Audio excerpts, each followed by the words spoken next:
Brought to you by the Hard Truth Distilling Company in Brown County, Indiana. So for the thousands in attendance and the millions watching around the world, it's time! 3 on the way. Oh! It went in! It went in! And Indiana wins the ball game! Know your role and shut your mouth, you jabroni! Float game for the win! Taylor's gone! Come on, touchdown, Indy! Woo! IU! America! They got a football team now! It's pretty simple. I win. Google me. You know that I'm the cream of the crop. Now, from the Hard Truth Studios, here's Jim Coyle. Glad to have you along for another edition of Indiana Sports Speed Radio coming to you on this Friday into the week. And what a spectacular way to end the week. The weather is going to be awesome. The NCAA tournament is back. The Indiana High School Boys Basketball State Finals are this weekend. It is a cornucopia of basketball in the basketball haven of Indiana. And I'm here for it, but here for you guys as well. Hope you're having a great start to your day. I am, because I'm with you all. So happy about it. Happy to have you along, no matter where and how you're listening on one of our great radio station affiliates. Glad to have you all. 97.7 ESPN, the Ref down in Evansville, 12:30 a.m., 104.7, the voice of the region, WJOB up in the region, and the 1380, the Fan in Fort Wayne, Fort Wayne's only sports station.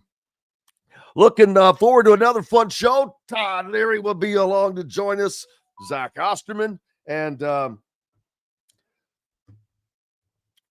Lasley with a pretty big announcement. So looking forward to all of that. Getting your thoughts on everything that's going on, Indiana, coaching situation, the transfer portal. Guys are going all over the place. That's for certain. And it really hasn't, the transfer portal itself has started, but the real wheeling and dealing hasn't. A lot of guys are going on visits. But there are some commitments. We'll talk about some of those. And I saw one of the guys from Iowa is committed to TCU, and one of UConn's players is in the portal. We'll talk about that as well. I got to make sure I get the invite sent out to all of our peeps. Apparently, I did not attach the link that I intended to. So, boom. Now that's done. Great. I was just looking at some of the transfer portal action. Iowa transfer Brock Harding committed to TCU. That comes from On3's Joe Tipton.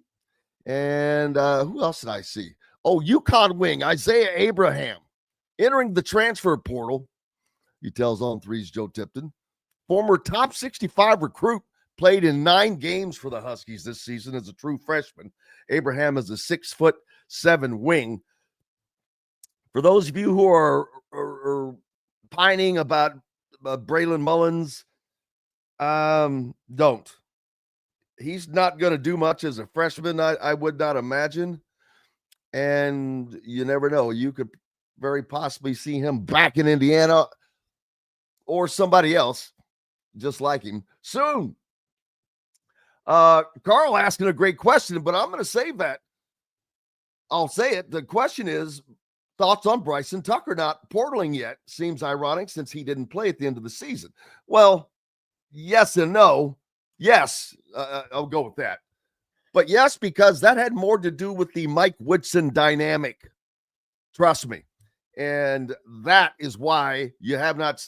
I think that that's a great sign, if you want to be honest, that new coach Darian DeVries likes his game, wants him around, because it's not that he's missing out by not entering the portal just yet.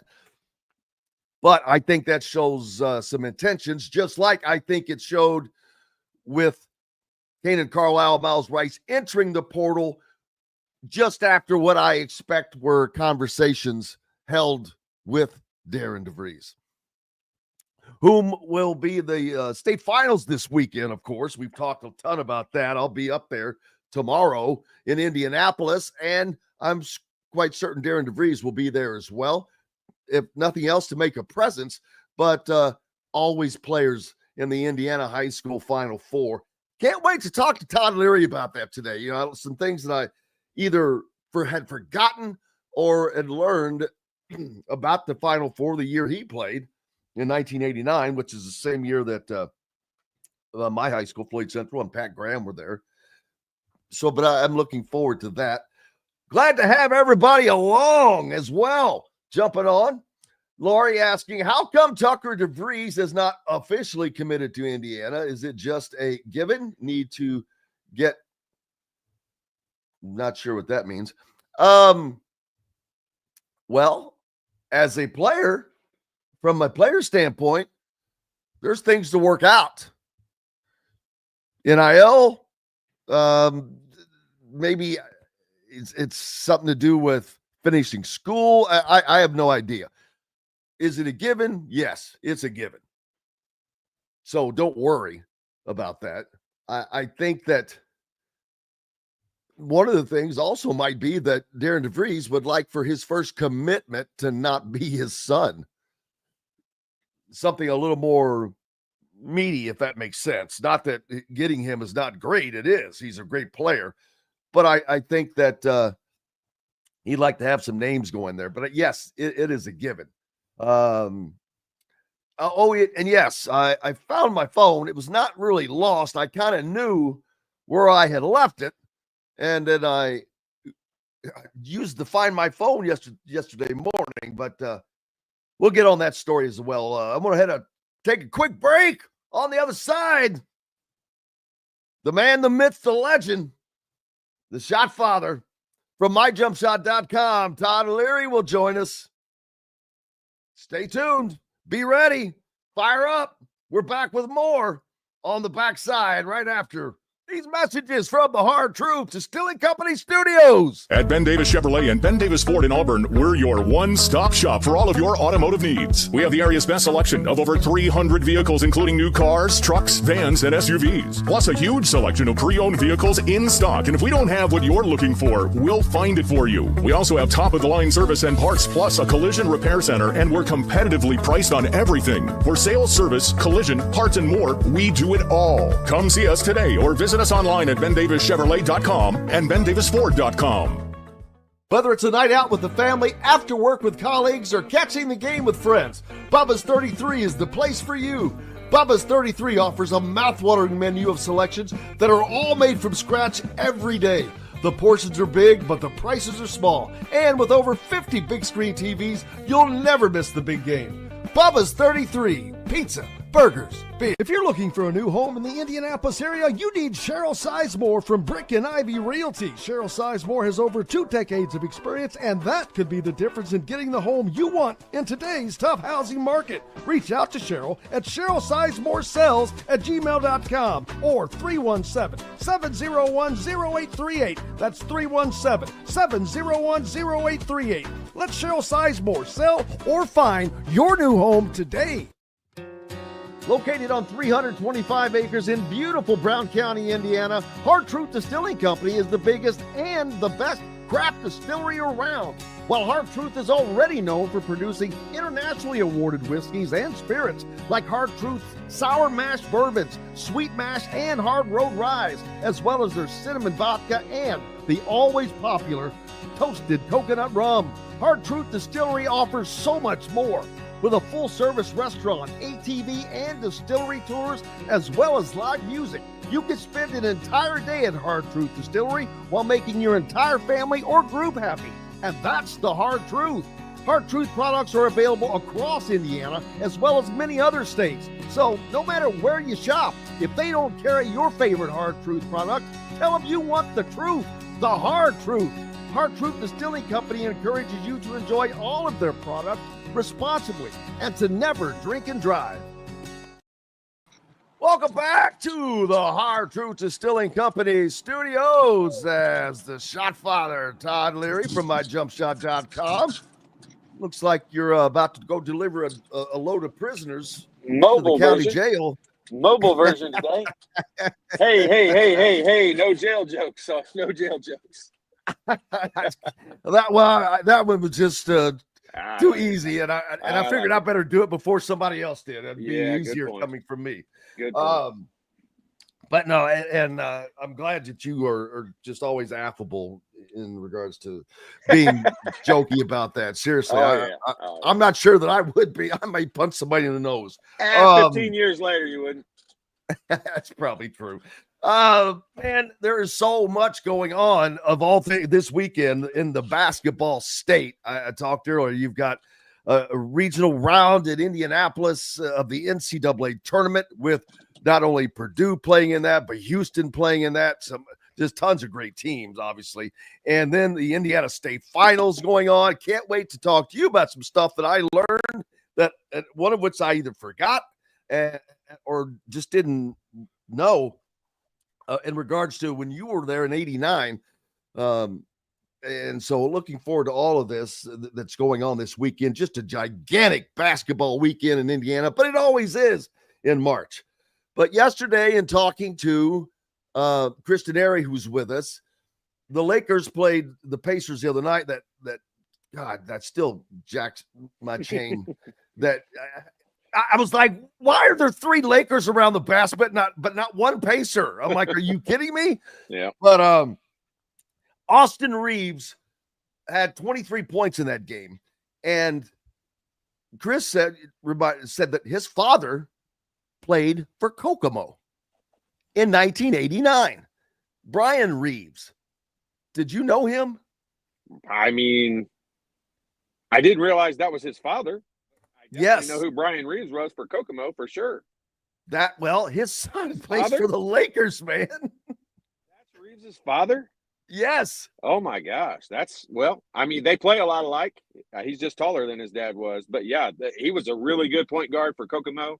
And we prepared really hard for him. We spent a lot of time talking about, he ran their whole offense. He was a really, really good player for Kokomo. So yeah, I 100% know who he is, but I did not realize that was his dad. Well, I learned that yesterday. I was like, whoa, wait. I'm like, golly. But it's always like that with an Indiana Final Four. You had Pat Graham and the Gibson brothers. I find out about the Reeves. And then, of course, Lawrence North, though they were poor. They had Todd Leary, Eric Montross, and Derwin Webb, Nope. We did not have Derwin Webb. Well, I didn't think so. That's why I was like, where did that come from? I don't know. He was there the year before. He was there the year before, but he had graduated. He was a year older than me. So he was at Louisville already by that point. Okay. I was wondering why I didn't. I'm like, I don't remember that. And so that explains that. Thank you. There you go. Yep. Was anybody on South Bend St. Joe's the 4th team of note? I know they had some hell of a players. They had a great team there. They like 54-2 in the last 2 years or something. Yeah, I know they were I think probably the favorite going into the Final Four there. But yeah, they had knocked off Marion. Yeah, and Marion was kind of our bugaboo. They were the hurdle we couldn't get over. In all my time at Lawrence North, we never beat Marion when I was there. Now, of course, the first couple times was Jay Edwards and Lyndon Jones. Yes. Beat us by 50, literally 50. I'm not like exaggerating that. They beat us by 50.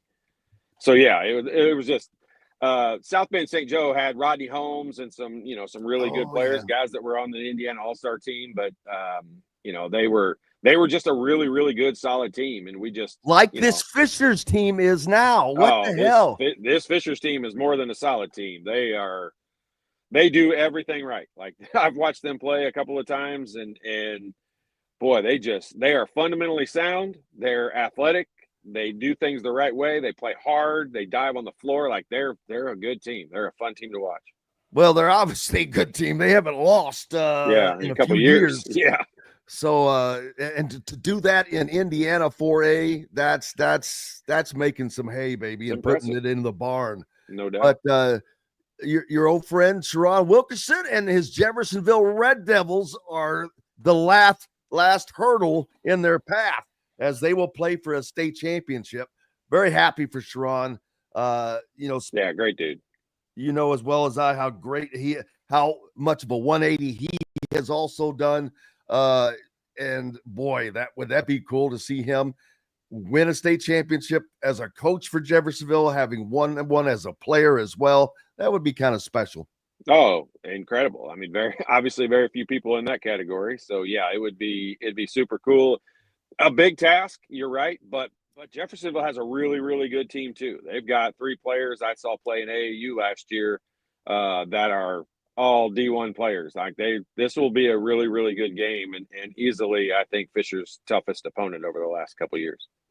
Oh, and we can't forget about the Orleans Bulldogs. They're up in Indianapolis as well, baby, right down the road from us. I bet this is going to be like a kind of a Hoosier-esque kind of moment. I'd say about half of Orleans may be up in Indy, baby. No doubt. Yeah, this is, when I go on my rants and say how much I hate class basketball and all this stuff, how they ruined it and all of that, then these circumstances come around and you're like, all right, it's not the worst thing in the world. I still don't love it. I wish it was one class.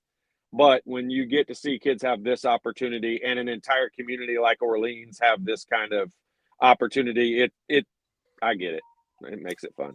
Yeah, it does. It does. And I think that it's better for the bigger schools to beat the bigger schools all the way to get there. And I'm the same with you. It's, you pine for how things used to be, but things aren't the way they used to be anyway. Right, so right. Schools are so much freaking bigger. I mean, there wasn't, when Milan won the state championship, there was no 5,000 student Carmel High School. Right. Big difference. Yeah. And I get it. But the thing, like my argument against that used to be, it wasn't just the state championship. Like teams winning their sectional in some of the smaller communities was the biggest thing that went on. Like it was so much fun. It's such a gigantic deal. And to knock off, some Goliath somewhere, like those are the memories that are just fun. And the movie Hoosiers is the perfect example. And if we had class basketball, that movie never exists. And I think a lot of us in Indiana and a lot of people across the country feel like that's one of the best sports movies that's ever been made. So, there's no question. Absolutely. It's number one. It'll always be number one. For us, it is for sure. Exactly. We're not alone either. A lot of people feel that way. Speaking of Hoosiers, something that is not Hoosier-esque, how about Alabama hitting 25 3-pointers last night? I just kept watching that scoreboard. It was just like a slot machine going up. They had 100 points with 6 minutes to go in the game. And I'm like, they're going to score 125 points in this game, man. Yeah. Yeah. No, it was whoever Alabama played yesterday, they were going to beat. That was, an unfortunate circumstance for BYU. Honestly, think about how close of a game it was with about 12 minutes to go, even considering how many threes Alabama hit. So it's not like BYU played bad. They just ran into, the buzzsaw. Oh. Yeah, for sure. And no one was going to beat Alabama yesterday. If they shoot like that, no one will beat them. No, but I don't think that's going to hold up for that way. Yeah. They shot terrible the last couple of games. So yeah, they were due. A great question that came in from Carl. It said, what are your thoughts on Bryson Tucker not portaling yet? Seems ironic since he didn't play much at the end of the season. And my answer was, well, I took a hint when that Kanan Carlisle and Miles Rice hit the portal after what I expect were conversations with Coach DeVries, but that's an assumption. I think that Bryson Tucker is either going to stick around or he certainly has serious thoughts about it right now, because the reason he didn't play at the end of the year, I think that was a shutdown from either his camp or Woodson's camp for whatever reason. But that's just my opinion on that. Yeah, I mean, look, if he doesn't go into the portal, it would kind of surprise me. And this is just my opinion on the portal in general. Every kid, I think, should probably check his value, unless you're like a person who knows, where they're going to go and they're going to get top dollar anyway where they're already at. But that's pretty rare circumstance. I mean, I put my name in the portal, and most of the people I played with would put their name in the portal at this, given the way college basketball is today. So, yeah, it surprises me a little bit that he hasn't. I still think he might, but that's just me guessing. I don't know that at all. Well, his game, and I think you said this, his game seems to really play into Darian DeVries' style of playing. It does. And you also look at, Indiana has a big budget. And, is he going to make more money going somewhere else? If he's not going to fit in here at all, then yeah, you definitely need to look at going somewhere else. But I don't think that's the case. And I probably don't think he feels the way that way either. So, I don't know. Indiana is in a unique situation because although I think a lot of kids should put their names in the portal no matter what every year just to test their value, Indiana is going to pay more than most places are anyway. So I don't know. It doesn't surprise me, although it kind of does in some circumstances, because I can see how you'd want to test the market or maybe go back closer to home. I thought Maryland might be a place he might want to go until all of the craziness that's gone on with their staff or an AD and all that in the last week. So I'd say they're probably on hold there too. Well, and staff DeVries is still putting together, but there are certain people that I think is known that are coming over. Is Preston Murphy, that name. Drew Adams is a name I keep hearing from Cincinnati. Of course, son of Mark Adams, a lot of AAU connections. Right. And that would be something that I could see happening because that would help Darian DeVries with a recruiting connection and more of a connection with Indiana as a whole. Yeah, and I think it's going to be a big deal for them to have a much bigger presence in the state from the high school recruiting perspective. I think Purdue's pretty much had that locked up for the last, several years, and I don't think it was a focus for Coach Woodson. I do think it will probably become more of a focus with this staff. So definitely getting intertwined in the AAU world is going to be important. And although I know the portal's gigantic and big, bringing in that one or two high school guys every year that you can develop for a couple of seasons, I think is the recipe for success. And I think Purdue proves that. And there's probably going to, if you land them, if you have the opportunity, and Indiana will have these opportunities in the future to land a Cooper Flag, a bona fide 5-star one and done, you're not going to turn that down. And I'm not saying you build your team on that, because you don't. You can't build a program that way. But at the same time, all you got to say is Duke's doing okay this year, not having a bad season. You're not going to turn a player down of his caliber, but at the same time, you'd certainly like to have as many Trent Sisley types as you can, and then you're going to mix it in with portal. It's just how it's the nature of the beast now. It really is. And, just look at the teams that are still playing, including the ones that lost yesterday. Look at their rosters and look at where the guys came from. A lot of them are put together with exactly like what you're talking about. There's a couple guys that have been there for a few years. There's a couple of guys that are brand new. And I think that's probably going to be the way that things are. Looking at the Sweet 16, I mean, don't want to throw around the word blue blood, but you had mostly power schools in that. And, I think that's a result of the portal. And, every year the mid-majors to Division II teams are going to get, pilfered through. And they're going to become farm systems for the Power 5 or power conferences. And I think that proves itself. I assume you got a chance to meet DeVries the day that he was introduced, because I did not. I did not. Oh, you did not? Okay, I did not. I didn't know.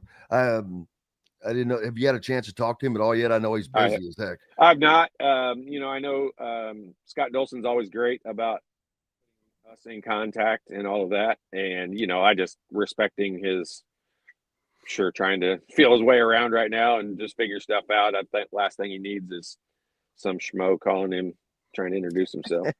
But I will eventually. This schmo will do it eventually. Well, yeah, it is. He does have a few things on his plate. I mentioned the high school finals, which he'll probably be up there on Saturday. And I'm not sure that there's a lot of guys to look at, but you know what? There may be some guys that Indiana has kind of looked over. Trace Singleton from Jeffersonville is one of those going to DePaul right now. He's a player, but again, other than the fact that now the scholarship limit is going to be 15, I bringing in freshmen. You're not going to bring in 3 or maybe 4 freshmen. I don't think you're going to have a class bigger than that. You don't need to now because there's going to be a lot of change. But those 4 guys are important, and you want the 4 best guys you can get. And for this season, for right now, given what's happened in the last month, it's almost a political move. Like DeVries has to show up. And it's something that Mike Woodson didn't make a priority. Right. And I do think it's something that should be a priority, even if you're not recruiting one player, from any of those schools. Being there, that you never know. You never know when there might be a Cooper flag come out of Jeffersonville or, Fishers or wherever it might be. And you've got to put that time and effort into it. It's just part of the job. Absolutely. And we're looking forward to seeing all that goes on this weekend. There would be no reason for him to go to the NCAA tournament, so I would not expect to see him up there. He's got plenty to do, putting together his staff, like I said, and the portal. He is there focused on the portal, and until he has his staff put together, right, that has to be very difficult navigating all this stuff. I know he has people helping him. I know Scott is probably has some guys that are naturally good at that, or there may be guys that are behind the scenes from the previous staff that are helping. I don't know, but there's no way he's doing it all by himself. It's just too much. Yeah. And I mean, that's not the way things work. Like there's just too much to do and too many people to sift through and vet and see what they're all about. Not just as a guy, I think he made this pretty clear, and not just as a guy need to be talented. He needs to fit the culture that we're trying to create. I say we, I shouldn't say that he's trying to create, because Indiana doesn't have a culture right now. And that culture used to be winning and doing things the right way. And that's gone away. And I think that's what he wants to get back to, but finding guys that are not only talented and fit the system, but also fit the culture that he wants to put in that locker room. He mentioned the locker room and how important that was multiple times in his press conference. So, not only is it finding talent, it's finding the right talent. Oh, very Signetti-esque. Yep. Finding the right fits. And I think that sounds obvious to a lot of people, but it just doesn't always work out that way. When you look at that, you're like, man, Indiana's roster was kind of like that, a little wonky, but you've got to have the right fits for what you are trying to do, or it's going to make it very difficult to achieve your goals. Yeah, it is. And you know what? Like it's going to be another interesting year. This is, I think, one of the benefits of the portal is it used to be once the season was over, you knew pretty much what your roster was going to look like the next season. And sometimes that wasn't all that exciting. Well, right now, not only when the season is over, but we get a whole nother month and a half to sit here and be excited about who we might sign, who we might get, who might come here, how he's going to fit, all the different things. And just watching all the coaching moves and all the portal moves these next couple of weeks will be, not interesting, but fun in my perspective. Yeah, one of the things that we've talked about, though, is the fact that the portal opens during the NCAA tournament. Stupidest thing I've ever seen. How does that make sense? Pippen from Michigan, who plays, don't they play tonight? Yeah. He's in the portal. Yeah, makes no sense. None of it makes any sense. And I don't blame him. I don't blame him. I get it. Like you know what? You know what makes that smart? Because he's getting to audition. He's in the portal and he's getting to say, hey, Arkansas, hey, Kentucky, hey, whomever, what am I worth? What if he goes out and has a couple really good games? Like great point. Production over potential. That's the Cignetti way. And that's kind of what the Pippen kid is saying. Hey, look, I'm in the portal and you get to watch me audition for you right here all weekend long. So, yeah, I think it sucks because they put these kids in the position that they almost need to put their name in the portal, even though their team is still playing. And that's just a bad position that the NCAA's put them in. Yeah, I said earlier that Trey Singleton was going to DePaul. I meant Northwestern. Same city. I just had the schools mixed up. But still, I think he's someone that will be looked at. And, for all the people that were pining for Braylon Mullins, I'm like, just relax. Let him have a year at UConn. He may be back. You never know. If he turns out that you want him back, it may not be. There may be the flavor of the month next year. You never know. I don't know that that's at this point, after having lost his recruitment, it would be good to get it back. And like you said, I use that line all the time, and I tell him that you said it, that I'd be, at his house offering him a ride to school. And we don't know what just to see, because you never know. Like look, the last years, there's been no question about it. UConn flew through 12 games in the NCAA tournament, 6 2 years ago and 6 last year, and they beat the snot out of everybody. You talk about flavor of the month. They were flavor of the 24 months. And they've not been that this year. And I think UConn is looked at totally different right now than they were this time last year. And especially when Braylon Mullins made his decision. And I don't know. I have no inside information. Don't know him at all. But I'm just saying, I'm sure it feels a little different now. Hurley, when you're blowing everybody out in the NCAA tournament by 20-some points, you can get away with all the antics and goofiness that he has going on.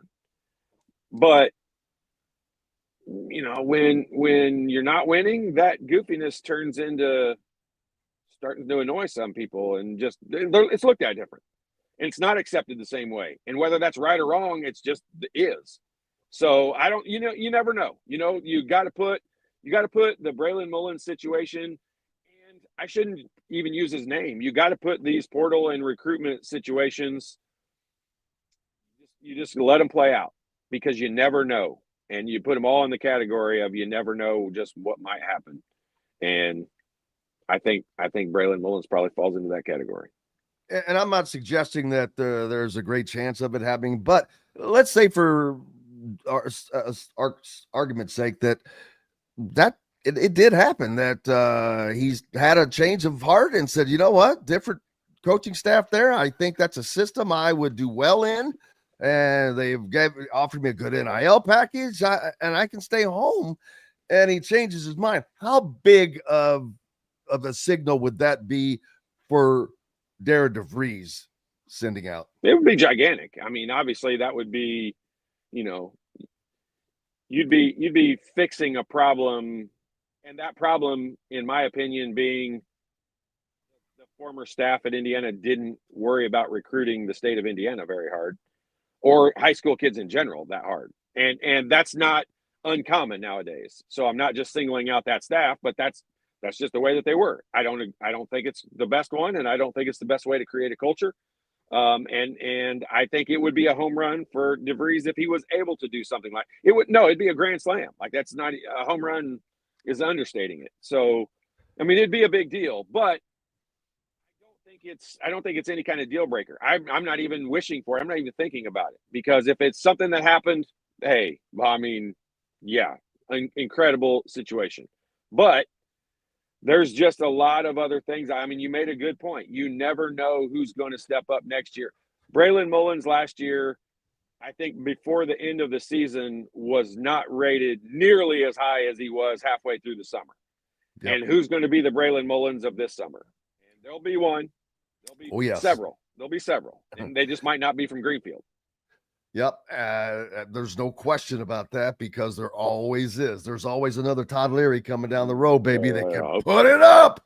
Let's find another Calvert. Find another Calvert. That's a different type of player there. There you go. Braylon Mullins is more like a Todd Leary. He could put it up. Calvert could do a little bit more. He had that baseline drive move. Even when shooting from the baseline, he was driving, pump faking you, and put it with the flush. Speaking of flushing, well, we've got to take a quick break. We'll be back in 2 minutes. We've got the great Todd Leary with us, Shot Father from myjumpshot.com. If you have kids, no kids, nieces, nephews, great birthday present, Christmas present, graduation present, help them improve their basketball fundamentals. Go to myjumpshot.com. We're back with more from the Hard Truth Distilling Company studios right after this break. Located on 325 acres in beautiful Brown County, Indiana, Hard Truth Distilling Company is the biggest and the best craft distillery around. While Hard Truth is already known for producing internationally awarded whiskeys and spirits like Hard Truth's sour mash bourbons, sweet mash, and hard road ryes, as well as their cinnamon vodka and the always popular toasted coconut rum. Hard Truth Distillery offers so much more. With a full-service restaurant, ATV, and distillery tours, as well as live music, you can spend an entire day at Hard Truth Distillery while making your entire family or group happy. And that's the Hard Truth. Hard Truth products are available across Indiana, as well as many other states. So no matter where you shop, if they don't carry your favorite Hard Truth product, tell them you want the truth, the Hard Truth. Hard Truth Distilling Company encourages you to enjoy all of their products responsibly and to never drink and drive. Ugly Grouper, located on beautiful Anna Marie Island, Florida, is the place to be, and not just because they have unforgettable meals, including locally sourced seafood. The Ugly Grouper has your favorite craft beers and cocktails, along with live music every day. The Ugly Grouper is family-friendly, able to host private parties, and has the biggest grouper you've ever seen.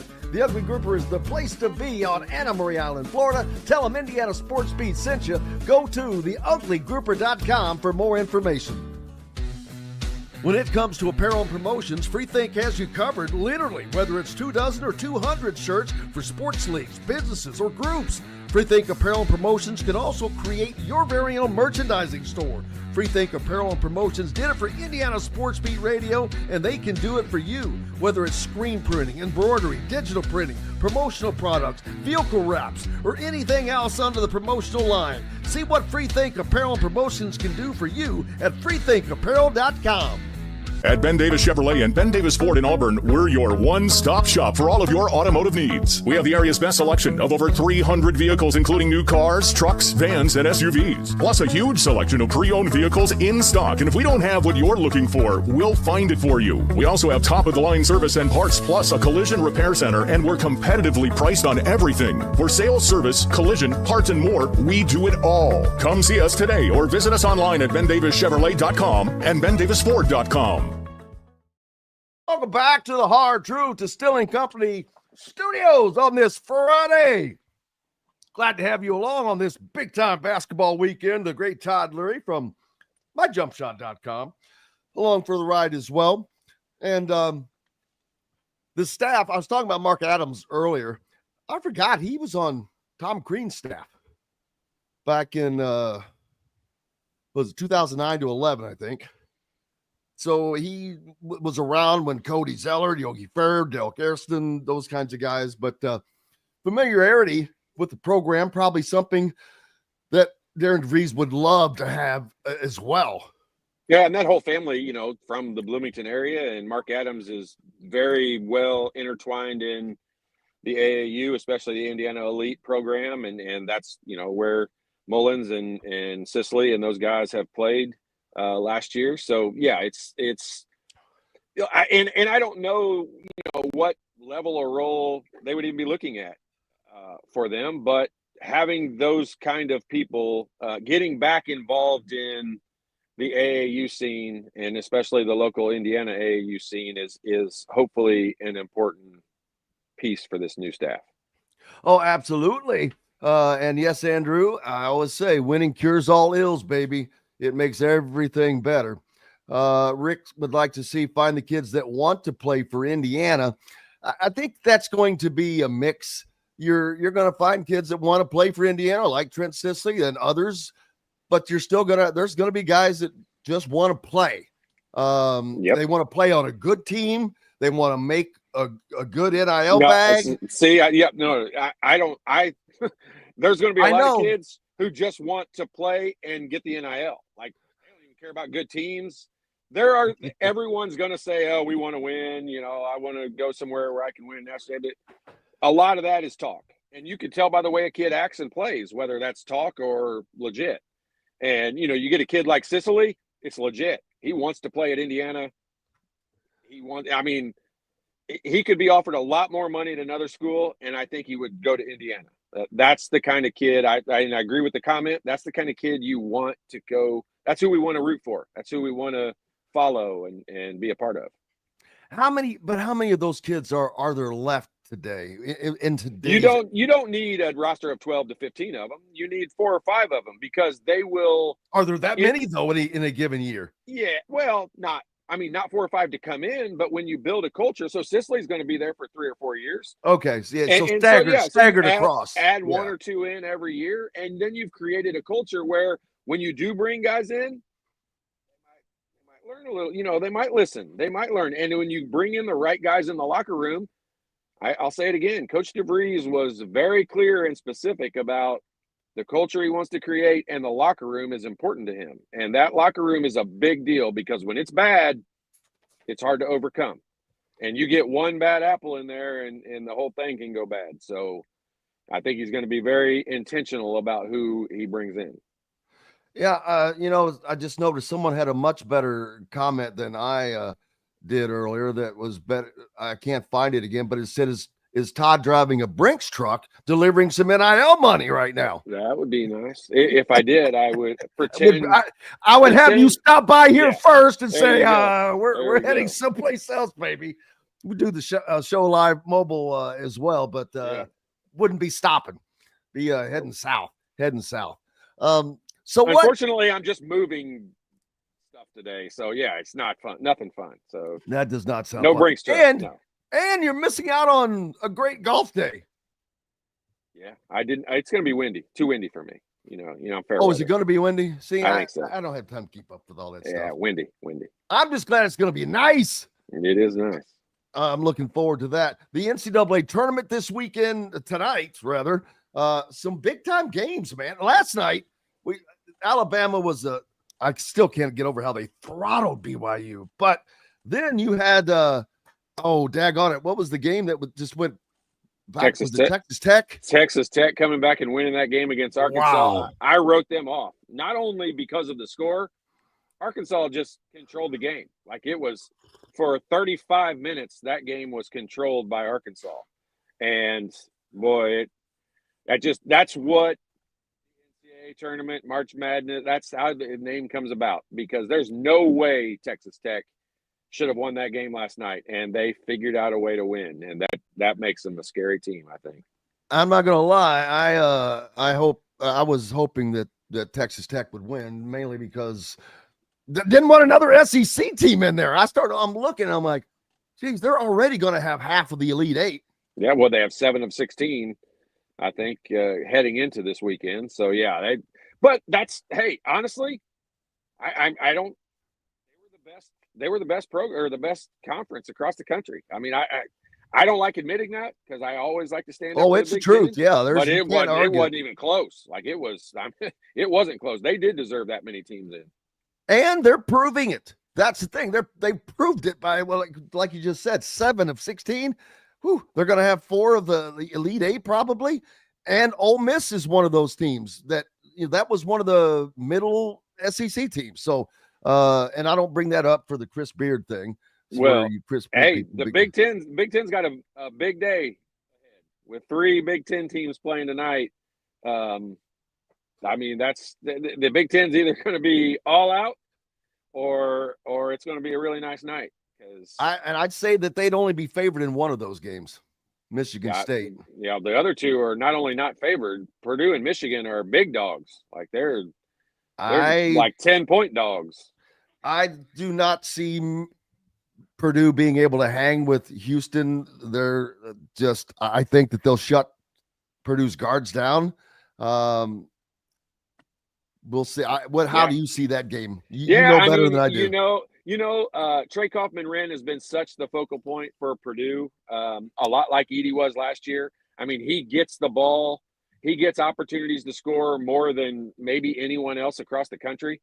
And I think how he has played and how they handle him, or how much success he's able to have, will really determine if Purdue can get the game to if they could speed it up just a little bit, making some shots, and get a lead. I think the game plays out a lot different.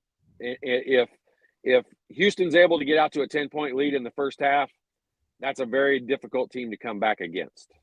They put it in the grinder, they put it in the blender, and every possession is a grind down the floor. So if Purdue can get out to a lead, I like their chances of winning. I actually like Purdue's chances tonight. I really do. I think Houston they're very good, but they struggle to score.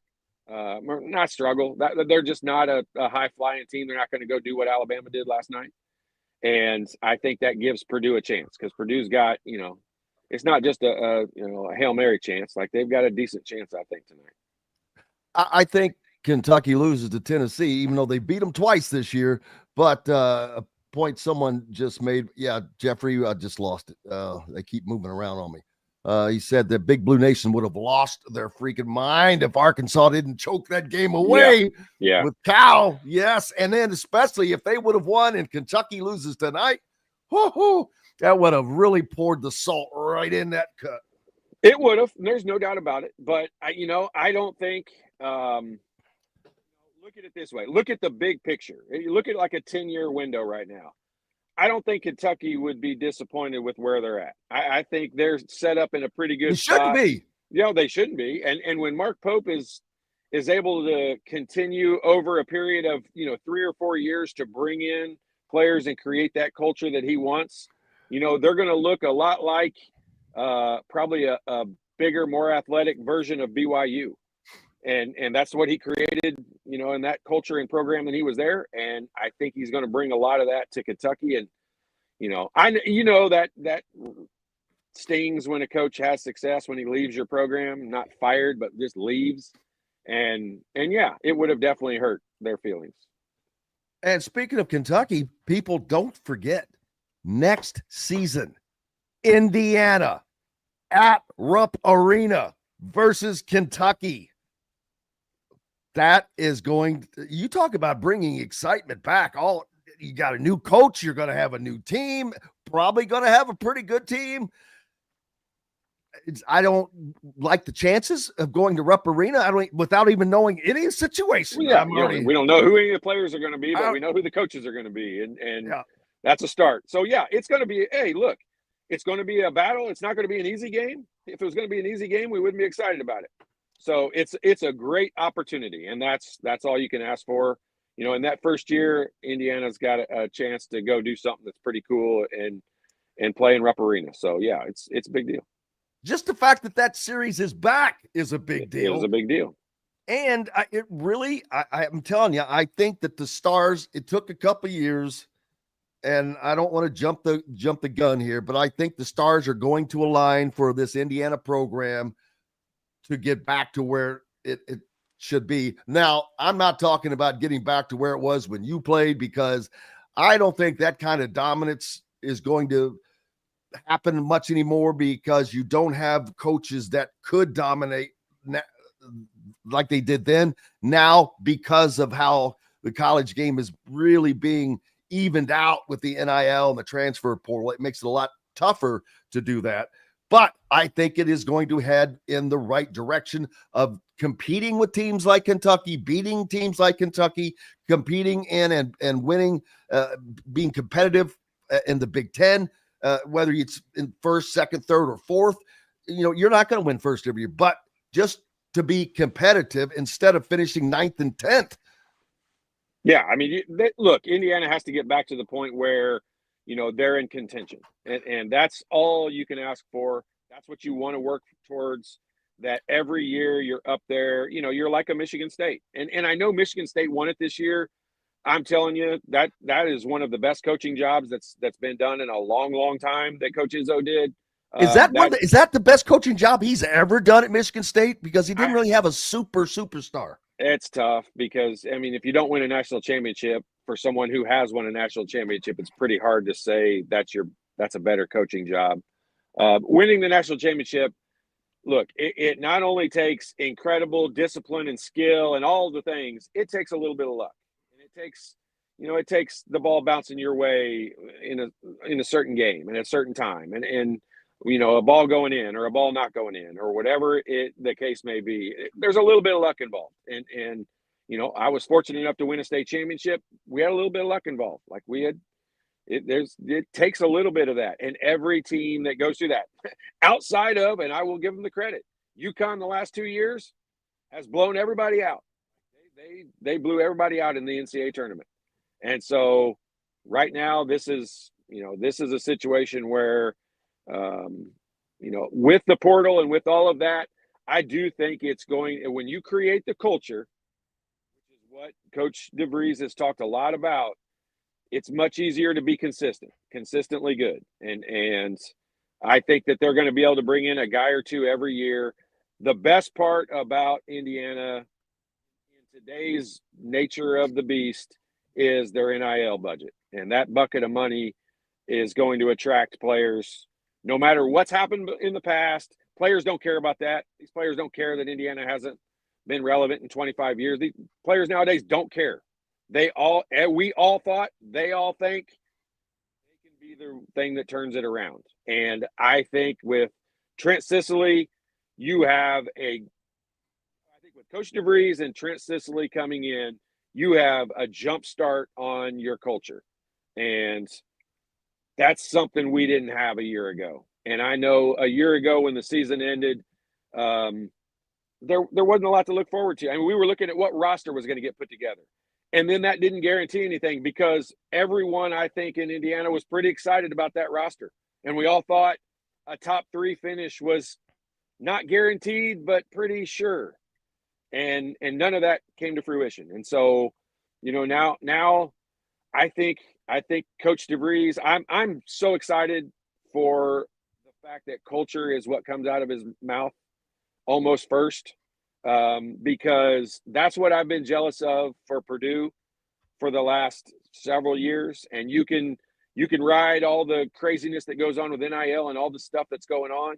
Watch what happens with Purdue. I don't know anything. I literally don't know anything. But, I mean, it's going to be really hard for Purdue to keep they have. I see a lot of Purdue people post stuff about look at what our starting lineup's going to look like next year. with the NIL situation, that's going to be a tough one for them to keep. They're going to have to at minimum triple their NIL budget, and I don't see that happening. Yeah, culture. The one thing, while the game has changed a ton, the one thing that you still have to have is culture. Yeah. If you don't, you do not. There's no way you can have consistency if you don't. But there's no doubt about it. And there's no way you can attract the right type of players if they come in and they don't know what's expected. And when you know what's expected, when we played for Coach Knight, we went in there. I hate to be Bill Walton and keep RIP, keep bringing up myself. But I mean, when we went to play for Coach Knight, we knew what we were signing up for. I mean, yeah, did he headbutt people? Yeah. Did he kick people in the shin? Yeah. We knew that. We knew we signed up for it. And I'd sign up for it again today. And all of us would have. So it's just when you know what your expectations are, you sign up for it, you go with it. And, people don't sign up for the Army thinking that it's going to be fun. It's a discipline and a grind, and that's what it is. Exactly. Great analogy. Todd Leary, as always, brother, you hit the nail on the head. Appreciate you. Enjoy. Have a good weekend. You have one as well. Thanks. That's going to wrap it up for this hour. We've got lots more coming up from the Hard Truth Distilling Company studios. Back with it and more right after these messages. Located on 325 acres in beautiful Brown County, Indiana, Hard Truth Distilling Company is the biggest and the best craft distillery around. While Hard Truth is already known for producing internationally awarded whiskeys and spirits like Hard Truth's sour mash bourbons, sweet mash, and hard road ryes, as well as their cinnamon vodka and the always popular toasted coconut rum. Hard Truth Distillery offers so much more. With a full-service restaurant, ATV, and distillery tours, as well as live music, you can spend an entire day at Hard Truth Distillery while making your entire family or group happy. And that's the Hard Truth. Hard Truth products are available across Indiana, as well as many other states. So no matter where you shop, if they don't carry your favorite Hard Truth product, tell them you want the truth, the Hard Truth. Hard Truth Distilling Company encourages you to enjoy all of their products responsibly and to never drink and drive. If you're looking for a new home in the Indianapolis area, you need Cheryl Sizemore from Brick and Ivy Realty. Cheryl Sizemore has over 2 decades of experience, and that could be the difference in getting the home you want in today's tough housing market. Reach out to Cheryl at CherylSizemoreSells@gmail.com or 317-701-0838. That's 317-701-0838. Let Cheryl Sizemore sell or find your new home today. Whether it's a night out with the family, after work with colleagues, or catching the game with friends, Bubba's 33 is the place for you. Bubba's 33 offers a mouthwatering menu of selections that are all made from scratch every day. The portions are big, but the prices are small. And with over 50 big screen TVs, you'll never miss the big game. Bubba's 33, pizza, burgers, beer. Andy Moore Honda is Bloomington's #1 Honda dealer for a reason. Buy a new Honda and get a 3-month break from car payments. That's right, no payments for 90 days. That includes the all-new, all-electric Honda Prologue, and you get it for just 0.9% financing. Or the 2024 Honda Ridgeline Black Edition or the Honda Accord LX, both for just 1.9% financing. Get more to your door from AndyMooreHonda.com, Bloomington's #1 Honda dealer and your best place for new and used vehicles. Welcome back to the Hard Truth Distilling Company studios on this Friday, and welcome in Zach Osterman, the IU insider and beat writer for the Indy Star. How are you doing, sir? Hey, how we doing? Oh, just another busy week. Few things going on here and there, but it's all good. We've got a lot of basketball this weekend, a ton of basketball actually, with the high school finals up in Indianapolis, the regional final at Lucas Oil. But that's how it should be every year in Indiana, and the weather's going to be great, so not much to complain about there. Indiana, Darian DeVries is a busy man right now, as you know, still putting together a staff. And I was just talking to Todd and Leary a little bit ago, and how hard is it right now without having his staff in place? I know he has guys that are coming with him probably, but he doesn't have it in place, and he's got to navigate all of these transfer portal players and all of that. How is he navigating that without having his guys in place? Yeah, I mean, listen, he does have some in place. And the HR process is in Indiana kind of takes some time. But I am confident there are at least 2 or 3 staffers with him organizing some things, laying things out. No, I mean it's not easy, but listen, this is just what you get when you make a coaching change. Everyone hates this calendar. I get that, but it's not something anyone can avoid. It's not something Indiana did to itself. Everyone is going through the same thing. I mean, we could have the same conversation about teams that are in the NCAA tournament. I think, if I'm not mistaken, I think Alabama's got one assistant that it's basically just completely dedicated to the transfer portal, despite the fact that it's still playing. I mean, I think on game day, everybody's in the game, but in terms of prep during the week between the round of 32 and the Sweet 16, I think Alabama took 2 assistants and said, you get us ready for the games, and took 1 assistant and said, you've got to start building us toward the portal because we got to go. There's the game, the season is still going on for these teams. And yet at the same time, they don't, they have to be thinking for next year. I thought it was interesting that Matt Painter said when he's got guys that maybe can get 1 more year, he sits them down in the fall. And he says, I don't need an answer right now, but I need an answer in the next couple of weeks about whether or not you think you might want to take that next year. he was talking, I think, about Mason Gillis and I think Ethan Morton specifically. But his point was you got to plan for it in the fall so that it's not something that's popping up and grabbing you in the spring. So if you're Darian DeVries, yes, on the one hand, there's a lot going on. You got to fence a lot of stuff, in a short space of time without a full staff. On the other hand, you do have the advantage that some of your direct competitors don't, which is at very least, it's all you have to worry about. You're not traveling, you're not practicing, you're not prepping, whatever. You can only be focused on staffing and recruitment right now and nothing else. So, I mean, it's just, listen, this is the world everybody lives in. You just kind of got to find a way to make it work. Yeah, and the one good thing I guess he doesn't have to worry about is losing players, because you're kind of starting at, I don't want to say ground zero, but not too far from that, with one recruit coming in and just possibly one player back. Bryson Tucker not heading the portal yet. That is probably a sign. I don't want to predict that he won't, but you would think that by now the conversations have been had between himself and Darian DeVries, and having him not entered the portal yet kind of pushes me in the direction of thinking that, just like Miles Rice and Kanan Carlisle hitting it after I believe they probably had those conversations, is telling. Yeah, I mean, we'll see. I don't want to speak for anybody else. I haven't talked to Bryson Tucker or his family. I've been kind of more focused on covering the NCAA tournament the last few days. But the longer a player goes not in the portal, the more you wonder, actually, are they sticking around? Is there mutual interest in kind of being retained from last season to this season? And, I don't know, I've talked to people about DeVries's sort of style.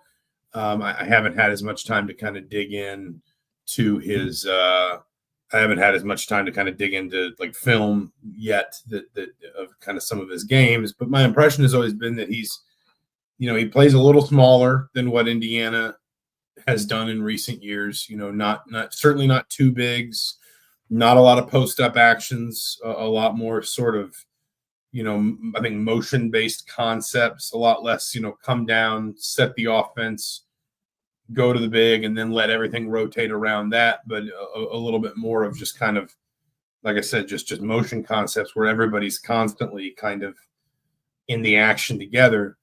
So maybe there is an appeal in keeping a, kind of a wing player like Tucker, who clearly has some very real potential.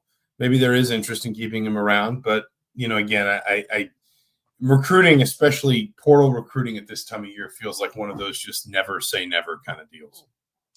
Yeah, and Indiana fans, I know that they're anxious. They want to see who this team is going to be, but it's not going to just happen that quickly.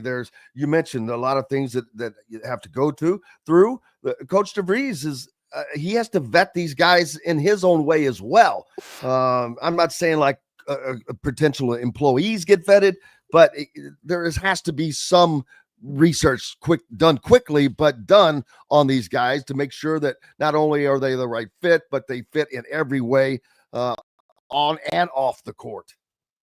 No, of course. I mean, and that's, we got a chance to sit down with DeVries this week, and I also got a chance to talk to his AD at Drake. The athletic director who hired him at Drake, Brian Harden, and something DeVries talked about at his hiring press conference. He talked about when we were sitting down, and I asked Brian about it too. I've actually known Brian for a lot of years because he used to be the Notre Dame football SID.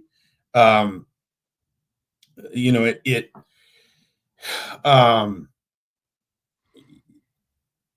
think that the phrase he uses is the front end, and what he means is, if you compromise, if you skip steps, if you cut corners at all at the front end, there's a decent chance that at some point that's going to create greater complications for you. And Brian Harden, again, his AD at Drake, made the point that, he had multiple years at Drake where he had an injury. One year his best player tore his ACL. Another year, I think there was a shoulder injury. And obviously last year, of course, at West Virginia with his son. And Brian's point was, it's because DeVries does such a good job, planning and building a roster, kind of doing due diligence on kids before he brings them in, whether they're high school recruits or transfers. It's so it is so sort of like, I guess, imperative, and of course it is for everyone. But one of the things everyone who's worked with or around Darian DeVries has told me is one of his greatest skills is getting it right at the beginning. Getting it right with player evaluations, getting it right with character evaluations, building teams that structure well and sort of cohese well together. That's not a word, but you know what I'm saying. And then what that allows him to do is when the problems arise later in the season because someone's hurt or something's not working or whatever, there are a lot more solutions because he's built this really strong foundation.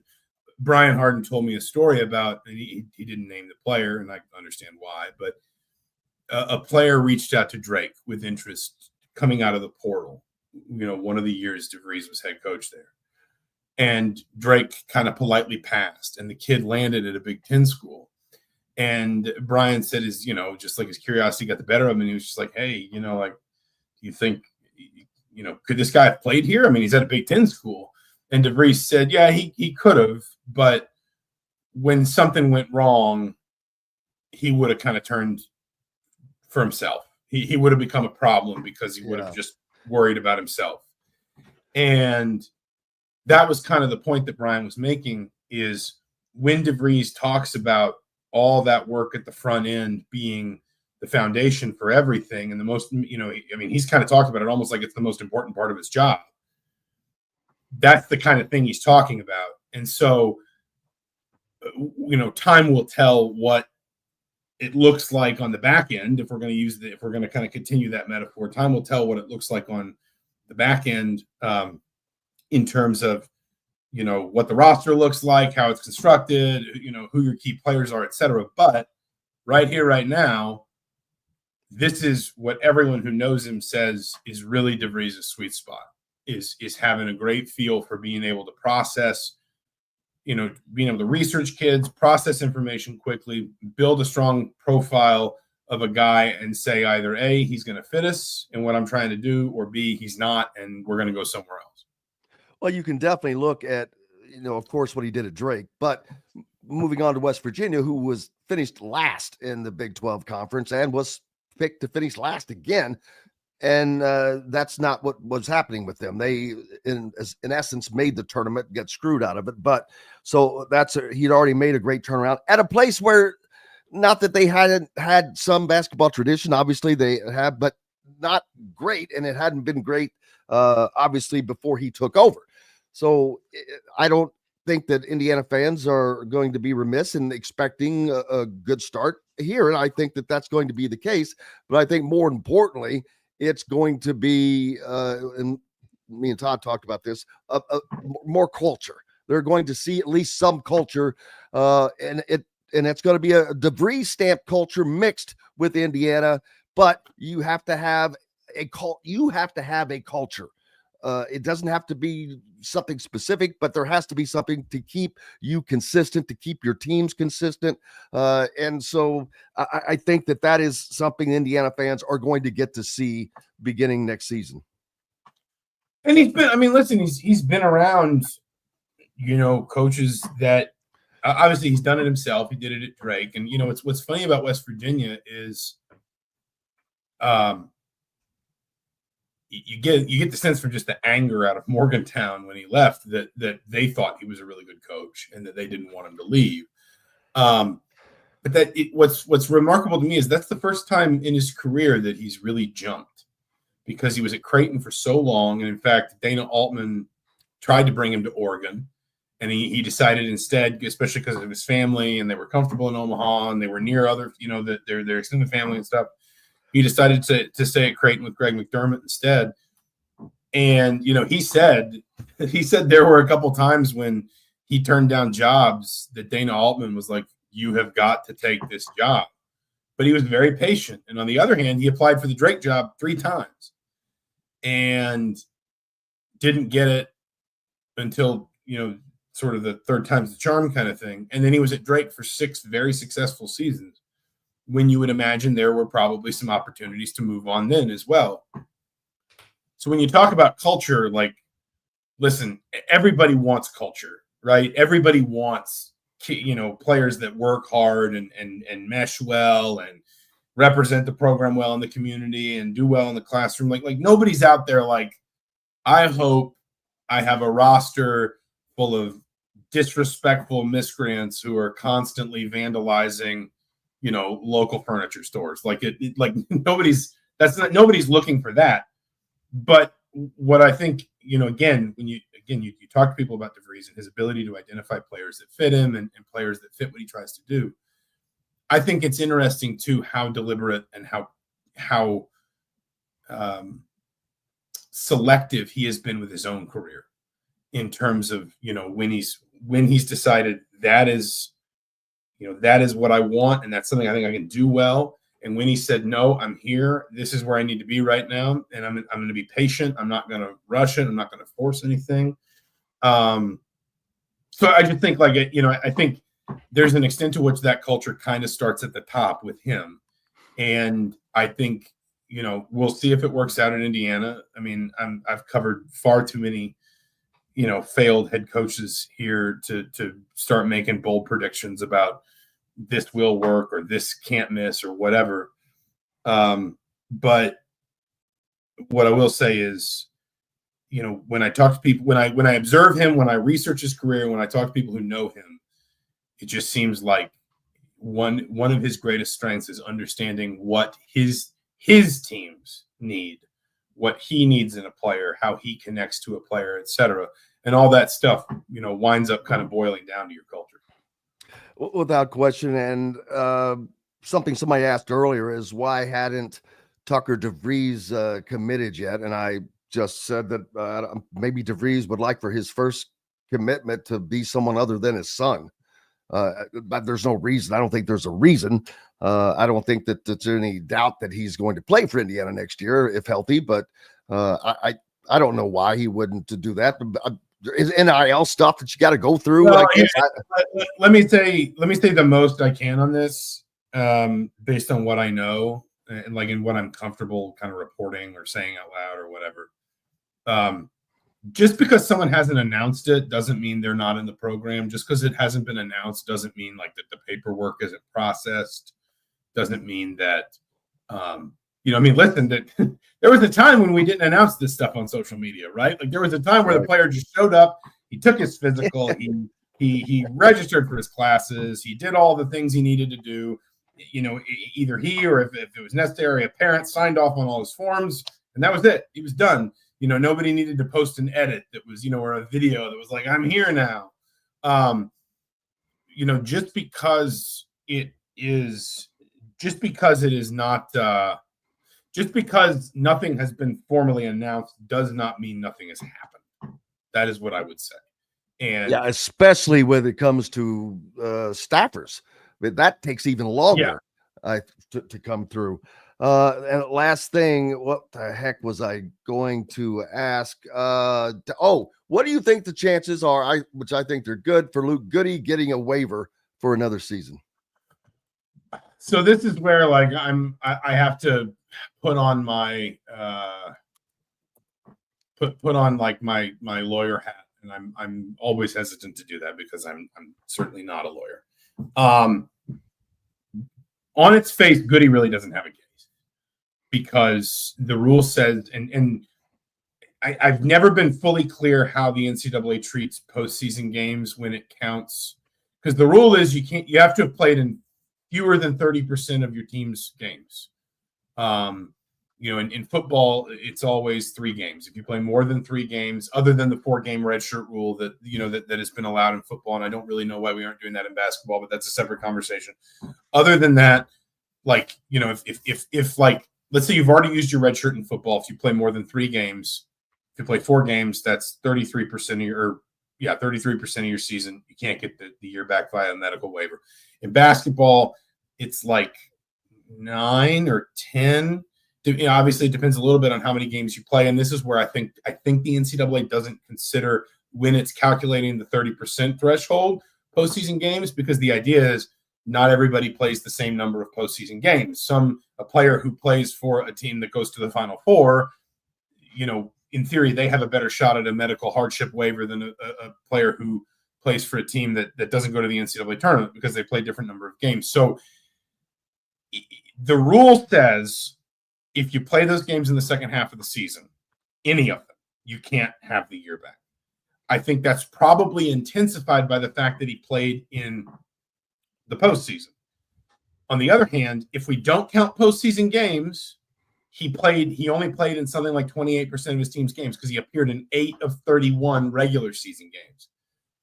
What I know Goody is arguing sort of publicly is he should not be penalized for wanting to come back and help his team. He shouldn't be penalized for trying to compete. He could have shut it down and said, no, I want to save this year. I don't want to burn a year of eligibility, but he didn't do it. He came back to help his team. They went to the NCAA tournament, yada, yada, yada. What I think will probably be more compelling to argue in terms of, that's maybe a compelling argument in the court of public opinion in a hearing with the NCAA, or if Goody was willing to take, if it eventually required this and Goody was willing to take it to court, what I think would be a more compelling argument is the NCAA has just kind of arbitrarily decided that games in the first half of the season count different from games in the second half of the season. There shouldn't, what's the reason for that? I'm sure the NCAA had one when it wrote the rule, but the problem now is when we used to have these conversations about eligibility, they were all based on the assumption that we all had to accept the NCAA's definition of amateurism. And therefore, any question of your eligibility was related to your status as an amateur athlete. Now, we don't necessarily at the legal level have to accept that definition of amateurism so absolutely anymore. And Goody, I think, can reasonably say, I would be making 6 figures in NIL plus revenue sharing next year if I got this year back. The only reason I can't have this year back is because you sort of arbitrarily decided that these games count different to these games. That doesn't make any sense. I shouldn't be penalized for trying to help my team when if I'd played all these games in November, no one would have any problem with what I'm asking for now. And you are, by denying me this 5th year, you are denying me essentially, right to fair earning. And Goody can say, without much trouble, this is how much money I'm not going to be allowed to make because of your eligibility rule. And if you've already got, players athletes like Diego Pavia, frankly, arguing much more dramatic sort of exceptions to eligibility rules, like things as sort of fundamental as junior college years shouldn't count as NCAA years, which Pavia's case is a little more complicated than that, but just to kind of, I'm already on a ramble, so I'm trying to streamline it for you. Goody can say, basically, all I'm asking you to do is just consider that basketball games are basketball games no matter when in the season they're played, and that this rule was probably already kind of arbitrary and unfair. And again, I think if he's willing to push it this far, Goody is going to have a compelling argument to say this is an antitrust violation on the grounds that I have the right to earn this wage. I did it last year. Here are all these examples of other players doing it. And you're preventing me from doing that via an arbitrary rule based on what? And that's where I think Goody, it may be one where Goody has to take it a little ways. Now, maybe the NCAA, maybe he gets in front of the NCAA, rattles the saber a little bit, and the NCAA says, you know what? There's fights worth fighting and there's fights worth letting go. This isn't a fight worth fighting. If they deny him and Goody is willing to take it further, I think he's got a case, but that may end in a courtroom somewhere, or at least in depositions and attorney fees, and billable hours as ever are undefeated.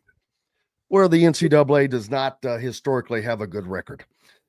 So no, certainly not. And certainly not in cases where the athlete is arguing the NCAA is obstructing the athlete's right to earning a fair wage.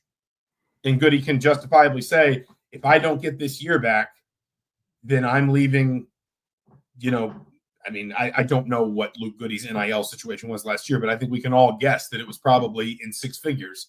I'm leaving that on the table. So, yeah. Sounds great. Zach Osterman, the IU Insider for the Indy Star. Make sure you're a subscriber. Keep local papers alive. Appreciate you, my friend. Enjoy your weekend. Absolutely. You too, Jim. We'll talk to you soon. Yes, sir. Thank you, sir. Zach Osterman again from the Indy Star. Up next, Alec Lasley joined us. After the other side, we're back in 2 minutes. From the Hard Truth Distilling Company Studios. Andy Moore Honda is Bloomington's #1 Honda dealer for a reason. Buy a new Honda and get a 3-month break from car payments. That's right, no payments for 90 days. That includes the all-new, all-electric Honda Prologue, and you get it for just 0.9% financing. Or the 2024 Honda Ridgeline Black Edition or the Honda Accord LX, both for just 1.9% financing. Get more to your door from AndyMooreHonda.com, Bloomington's #1 Honda dealer and your best place for new and used vehicles. Ugly Grouper, located on beautiful Anna Maria in Florida, is the place to be, and not just because they have unforgettable meals, including locally sourced seafood. The Ugly Grouper has your favorite craft beers and cocktails, along with live music every day. The Ugly Grouper is family-friendly, able to host private parties, and has the biggest grouper you've ever seen. The Ugly Grouper is the place to be on Anna Maria Island, Florida. Tell them Indiana Sports Beat sent you. Go to theuglygrouper.com for more information. When it comes to apparel and promotions, Freethink has you covered, literally, whether it's 24 or 200 shirts for sports leagues, businesses, or groups. Freethink Apparel and Promotions can also create your very own merchandising store. Freethink Apparel and Promotions did it for Indiana Sports Beat Radio, and they can do it for you. Whether it's screen printing, embroidery, digital printing, promotional products, vehicle wraps, or anything else under the promotional line. See what Freethink Apparel and Promotions can do for you at freethinkapparel.com. Located on 325 acres in beautiful Brown County, Indiana, Hard Truth Distilling Company is the biggest and the best craft distillery around. While Hard Truth is already known for producing internationally awarded whiskeys and spirits like Hard Truth's Sour Mash Bourbons, Sweet Mash, and Hard Road Ryes, as well as their cinnamon vodka and the always popular Toasted Coconut Rum. Hard Truth Distillery offers so much more. With a full-service restaurant, ATV, and distillery tours, as well as live music, you can spend an entire day at Hard Truth Distillery while making your entire family or group happy. And that's the Hard Truth. Hard Truth products are available across Indiana, as well as many other states. So no matter where you shop, if they don't carry your favorite Hard Truth product, tell them you want the truth, the Hard Truth. Hard Truth Distilling Company encourages you to enjoy all of their products responsibly and to never drink and drive. Welcome back to the Hard Truth Distilling Company Studios. Alec Lasley joining us now with the Pacers cap on. Where were you the other night? They needed somebody to block out, man. Yeah, didn't they ever? That was a phenomenal fourth quarter, fun second half, but obviously I think the Bulls made up for it last night with their buzzer beater in return for the Lakers. So I think they got what they deserved on that one. Yeah, well, we'll see how that ball keeps on bouncing. But this weekend, there'll be, it's all I've been talking about all day. There's just a ton of hoops going on in Indianapolis between the state finals and the NCAA regional. And you've got Matt Painter versus Kelvin Sampson. First of all, you could just stop right there with that statement and let it go on its own. It'll be very interesting. I don't see Purdue being able to handle Houston, but that's why they play the games. Yeah, no, absolutely. I mean, I think it'll be a fun game. It'll be a good game. I think Houston's a little bit too tough for Purdue, too long and athletic on the perimeter. I think that's been the downfall, right, in all the games that Purdue has lost, even dating back to last year. is just the inability at times for Fletcher Lawyer to really get going against more athletic and longer perimeter players. You know what Braden Smith is going to do, so that's not going to be an issue, right? If Trey Kaufman-Renn stays out of foul trouble, that's probably going to help Purdue, obviously, in the long run there. But I just think you need to get some sort of production out of Fletcher Lawyer at a consistent rate from start to finish tonight in order to be able to come out with the win. And unfortunately, I just don't think a lot of people have the confidence in him to do that when you go up against teams like this that force him to put the ball on the floor, force him to get to the rim. He just doesn't have the strength and he's a tough kid, but he doesn't have the sheer toughness to get through contact and finish at the rim. And I think that's where he sometimes struggles. That's where this Purdue team struggles. And obviously, if Kaufman-Renn is going to be in foul trouble, then it doesn't matter what, in my opinion, what the other two guards do.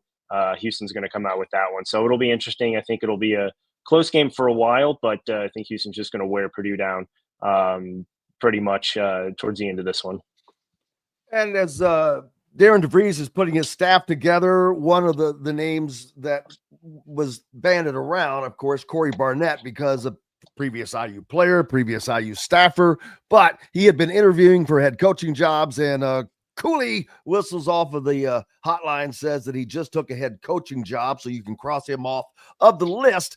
But also earlier when talking with Todd, that one of the names that is still around, Mark Adams, who Bloomington South High School graduate, who his family, a great connections throughout AAU and the Indiana high school scenes. He's been an assistant for some time. He's at Cincinnati currently. So that's a name I would not be surprised to see coming to Indiana. It may already be a done deal. And talking with Zach, because, and we all know, things are not always announced when they're being done. It's until you know they're done, especially on staffers. They have to be vetted and go through the background checks and all of that. That's why you don't see official announcements a lot of time until even after you've already heard about it. Yeah, no, absolutely. I mean, Drew Adams is a phenomenal potential addition, right, to this staff. I mean, he worked under Steve Alford as well, right? So you have not only his ties to the program to begin with, but having that ability to be from Bloomington, be from the state of Indiana. I think, we get tied up a little bit too much in having, head coaches with the state of Indiana pull.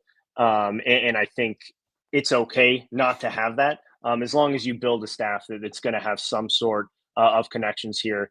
Obviously, Darian DeVries already has connections in the Midwest, but having a guy like Drew Adams potentially on the staff is only going to bolster that. And I think it's a very good potential hire, right? If he does end up coming over from Cincinnati, has all the ties in the world, right? Locally, but even more so, right, in the Midwest, and even more so now since he's been at Cincinnati. So we're probably not going to hear, one-off staff additions until everything is finalized. And I'm sure Zach talked about it too, right? It's probably going to be once everything is fully set in stone, you're going to make those additions and make those announcements. But, let's not get it twisted. There's probably the majority of the staff already put together. If not most of it, definitely, a few guys that are probably already out on the recruiting trail that are just doing it through back channels. So I would probably expect something here in the next week before too long here. And it's possible a guy might still be working at the moment. And I mistakenly said Mark, his dad. It's Drew Adams. Apologize for that. Both of those names, though, have been around in Indiana basketball, the state for quite some time. Portal. The portal is live and happening. Every time somebody enters it, people like, oh, so-and-so's in the portal. Man, it's going, you could do that all day with yourself if you wanted to, because there are just going to be tons and tons of names that are in the portal. But what are some of the names that you have seen that kind of get your attention? Yeah, I mean, I think the one right off the bat that went in this morning, Ryan Conwell. Obviously, everyone is familiar with his game. Everyone familiar with the name as well. Pike High School, kid, obviously went to South Florida to get his career started, but don't think a lot of people remember that aspect of him. They remember him obviously from last year, the run that Indiana State had, and then obviously joining Sean Miller at Xavier for this season. A guy who showed that he can play at this level. Phenomenal two-way guard, but more so phenomenal scoring guard that Indiana has not had at that position in quite some time. So I think he's the one guy that you probably look at the most, would be able to come in, play, pretty much immediately with Tucker DeVries, both on and off the ball. Having that kind of duo in your backcourt immediately sets you up for success, to not even looking at what the rest of the potential roster would look like. There's a couple other guys on Xavier that we'll kind of see what happens and see potentially where they would end up. But outside of that, I think there's still a ton of names that have obviously yet to enter the portal. We all know that probably over the next 2 weeks, right, we're going to see a heck of a lot more names come out. But I think the big name is definitely Ryan Conwell. I think it's once you get Tucker in the fold, once you get potentially another guard, we'll see what happens. But obviously the one that's probably closest to making any sort of commitment is Connor Enright from DePaul. Played obviously at Drake for 2 years under DeVries, so knows the system, knows the scheme, knows exactly what Darian DeVries wants out of a point guard. Now, a lot of people probably just look at the stats, look at the shooting percentage last year, and are probably a little bit turned off by what he potentially could provide. But this is a guy that's a veteran, played a lot of college basketball over his 3 years up to this point, had a good year at DePaul. Maybe not shooting the ball the way that he would like, but the year before at Drake, again, in a Darian DeVries system, shot about 38% from three. So he's a guy who's shown the ability to do that, but more importantly, can run this team, average about 6.5, 7 assists a game, and had an assist rate of 37.5%. And when you look at what Trey Galloway did last year, had an assist rate of 29%. Right. So if you're going to add 10% onto what Trey Galloway was already able to do from kind of a point guard facilitating perspective, that's a phenomenal addition, especially when you look at what Darian DeVries wants out of his offense, which is space the floor, get a lot of shooters, and you're going to need someone who can obviously facilitate the offense there. So I think you look at those kind of two guys right off the bat, Connor Enright and then Ryan Conwell, as two potential additions. I think you're probably leaning a lot more towards the Connor Enright side right now, just because he does have a visit set up for next Tuesday, and will likely be a relatively short, kind of recruiting cycle after that. Iowa probably the only other team that you really have to worry about at that point, but it does appear that Indiana is going to get the second visit, and probably what will end up being the final visit. It looks like it probably will come down to potentially Iowa or Indiana at this point for him. And what exactly is it that Darian DeVries is looking for in players right now for his system? Yeah, I mean, I think he said it, right? I mean, shooters. He said specifically he wants depth at the shooting position. So, right, if you potentially look at what you could have just right off the bat, right, who knows what's going to happen with Luke Goody, but let's just say that you do get a waiver from him, right? So that's one shooter. Tucker DeVries is another shooter. There's a reason they're going after, again, a facilitating point guard in Connor Enright, who may or may not start for this team, but play significant minutes if he does end up coming to Indiana. Outside of that, I mean, he's had physical forwards, but always guys who can step out and play a little bit on the perimeter. He said that he wants to score right in the first 12 seconds of the shot clock. When they do get the ball, he's a guy who wants to push the pace, not necessarily every single time they get the ball and scoring a transition, but he wants to be able to score in at least the secondary break, right? And the only way that you do that is get the ball up the floor and look to score in those first, 10 to 15 seconds of the shot clock. So you're probably going to be looking at a team that's probably a little bit smaller in size, but more physical, and a team that's going to be able to play a lot more true kind of 4 around 1 or even 5 out at times, while still not losing any of that physicality in the paint necessarily. And that is going to be a product that I think Indiana fans are going to welcome. And all the judging that is going on right now, I just sit back and I'm like, all right, I know I am not an expert on coaching because I don't know everything that is going on with them or has. And I do not understand why fans are not a little more accepting of this decision. Most are, but there's always going to be a dissatisfied faction, and most of that is the Chris Beard crowd, I think. But that's just my thoughts on it. But I think that this is a good hire. It is a solid hire, and it's a hire that comes without baggage. It's a hire that allows Indiana to start fresh and clean and start off very well. He is a very well-liked guy. He has a good personality.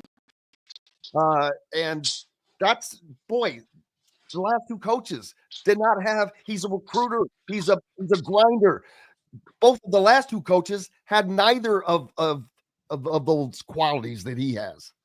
Yeah, and I mean, I think he has a great mix of his personality, right, being there, which is something that Archie Miller didn't have. And I thought Archie Miller had kind of the X's and O's when he did talk, right? And then you go to Mike Woodson. Mike Woodson probably had a little bit too much personality and didn't have the X's and O's when he was discussing everything. You know, he said the same thing almost every post-game press conference, and very rarely got into kind of the nitty-gritty details of what he was actually trying to run. I mean, we already know, what Darian DeVries wants to do, how he wants to build a team. He was very, very specific with it. But I think the bigger thing is, he's very comfortable with who he is, and he's not.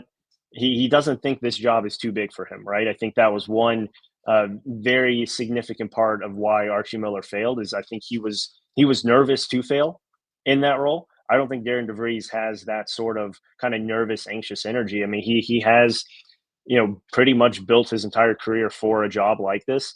And he has very, very similar personalities to Kurt Cignetti, right? And when you look at what, Scott Dolson's been able to do, you build the football program based off of a guy who has proven that he can win at every single level, but more importantly, has had success as a coordinator at the Power 4 level, right? I mean, obviously working under Nick Saban and what he was able to do, but more importantly, learning from a lot of those guys. That was why I was never a huge fan of what Ben McCollum was going to bring, because he had never had any sort of Power 4 experience, even as an assistant coach, not even mid-major experience before the Drake job. So when you look at actually comparing resumes, I think that's one thing that you can really kind of pinpoint what Darian DeVries has. Obviously, learning under Dana Altman, who's done a phenomenal job wherever he's been, but more specifically, right, more recently at Oregon. And then obviously what he was able to learn under McDermott at Creighton after Dana Altman left. And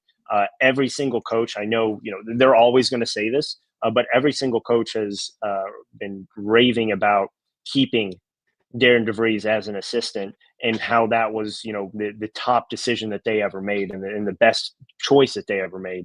And one thing with that is you learn along the way, yeah, but you learn what doesn't work before you actually go and then are able to throw that in as a head coach. So I think it's a hire that is going to pay dividends for this program because he's ready for this moment, but more importantly, he has the experience and has the network that has really helped him grow and learn from maybe some of these other mistakes that the other head coaches probably wouldn't have learned from up until this point.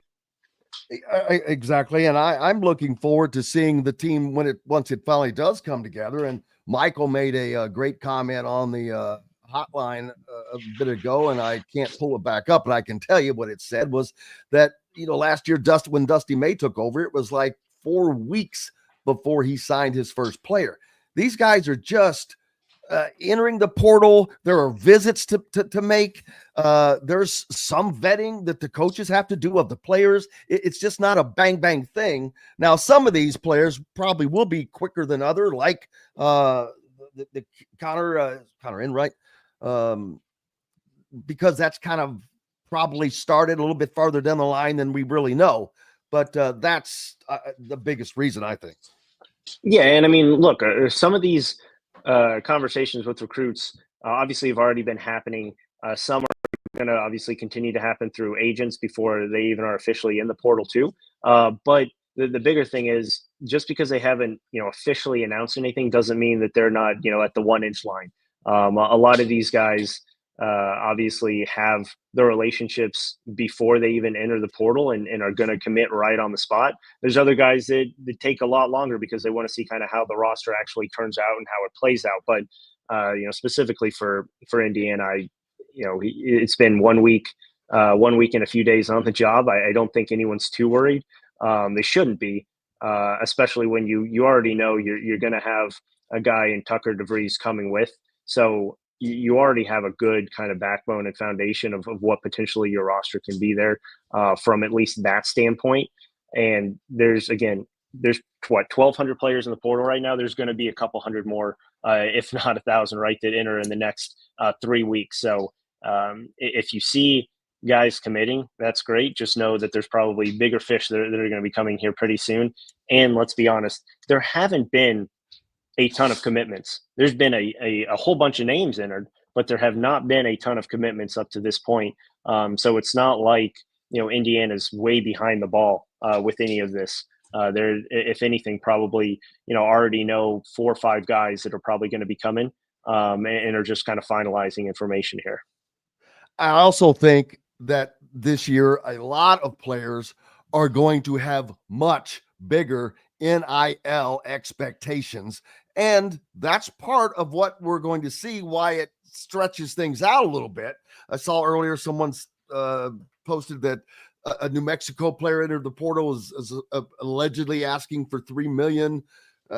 And that's going to happen. And that's going to lead to either people not being interested or negotiations, because most places are not just going to hand you a $3 million check. There's just so much that's going to have to go through that. That'll probably slow the process down as well. But I also believe that a coach like Darian DeVries is going probably not deal with those kinds of players. Not that there won't be negotiations for guys, but guys that are just asking for the world right off the bat. That tells you that it's more about me than we, which I understand that there is an aspect to that, and you have to look out for yourself. I get it, and I understand that, but you also have to, there's a balance, and that balance becomes pretty apparent in how you handle yourself. Yeah, and I mean, he even talked about it in his introductory press conference, right? I mean, he said that there's probably times where his assistant coaches have been upset that they haven't taken a player if they bring him basically to him on a silver platter, because it just doesn't fit with the standard or the culture that he wants to build, right? So he's very nitpicky about how he builds his roster, but he's also built his roster from scratch multiple different times now. So he knows how to put together a winning team in year one. And I think that's the biggest thing, is just have some patience with kind of this entire process, because again, Indiana by no means is behind the 8 ball here. There are a ton of programs that haven't landed a commitment yet. There are obviously still programs that haven't even had guys enter the portal yet. And there's still different scenarios that need to play out for a lot of these things to become official. So just because people haven't announced anything doesn't mean that that's not someone who's going to be coming at this point. But again, Darian DeVries is going to be very specific with how he builds his roster. And I think he should have the leash to be able to do that, because he's proven to be able to flip rosters with 9, 10, 11 newcomers and win right away. So it's all about how he wants to build that locker room. And he's proven that he's been able to do that by, kind of hand picking and cherry picking specifically what those characteristics are. 5 Lab says he hopes DeVries finds a new lead recruiter. Osterman was terrible with Archie. Well, yeah, I've said over and over that Tom Osterman will not be coming to Bloomington. I don't have any inside information on that, but I would be more than shocked to see that happen, especially on top of the names that I've already talked about today, as far as his staff would go. And I just think that he's going – I don't understand why there's so much doubt, other than because Indiana fans have gone through what they've gone through with the previous coaches. But if you look at what Darian DeVries has done, he's been successful. He's built programs. He built that Drake program. It wasn't Ben McCollum that built that Drake program. He goes to West Virginia, inherits a last place team, picked to finish last again, and basically had them in the tournament in year one. They got screwed out of it, but he had them there. So there's a bunch of discussion on the hotline about whether he'll make it in year one. Yes, it should always be the expectation to make the tournament. And yes, I would expect that they make the NCAA tournament next year. That's always your goal. Year one, year 15. It doesn't matter to me because he's going to put together a team every year. So just because it happens to be his first year, I don't think that's going to be a lot different. There will be some differences when you're already there, yeah. But he still has to put a team together like he did at West Virginia, and I don't think it's more difficult to do at Indiana than it was at West Virginia. Yeah, and I mean the resources that he's going to have at Indiana are going to be far and along greater than what he's ever experienced. And he talked about that, right? I mean, Scott Dolson talked about it, but more so, Darian DeVries talked about having the resources readily available from day one is something that, he's never really had.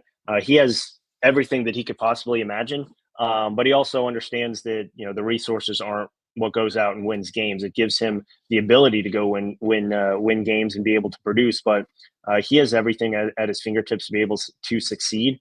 He's proven that he can succeed with a lot less. So to have doubt with what he should be able to bring Indiana should be a moot point. I mean, I think everyone is just so hung up on the fact that, he's not the sexy name. He's not the Brad Stevens name. He's not the, Scott Drew or whatever any other, person wanted from their head coach. But at the end of the day, sometimes those sexy names and sometimes those hot up and comers don't always work out.